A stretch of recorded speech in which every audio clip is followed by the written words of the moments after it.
Уважаеми дами и господа, организатори, уважаема доцент Денишева, позволете ми първо да поднеса своите приветствия към цялата аудитория и широкото присъствие по повод на реализирането на този семинар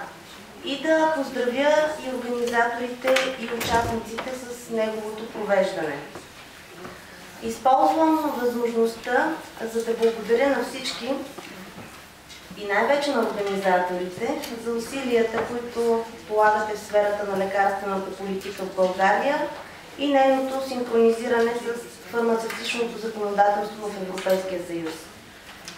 Присъствието на гости от най-високо европейско ниво, в лицето на госпожа Янсен де Хок и госпожа Сузане Винтершайт, ще бъде изключително ценно за нас в стремежа ни да изградим една действаща нормативна база в тази област.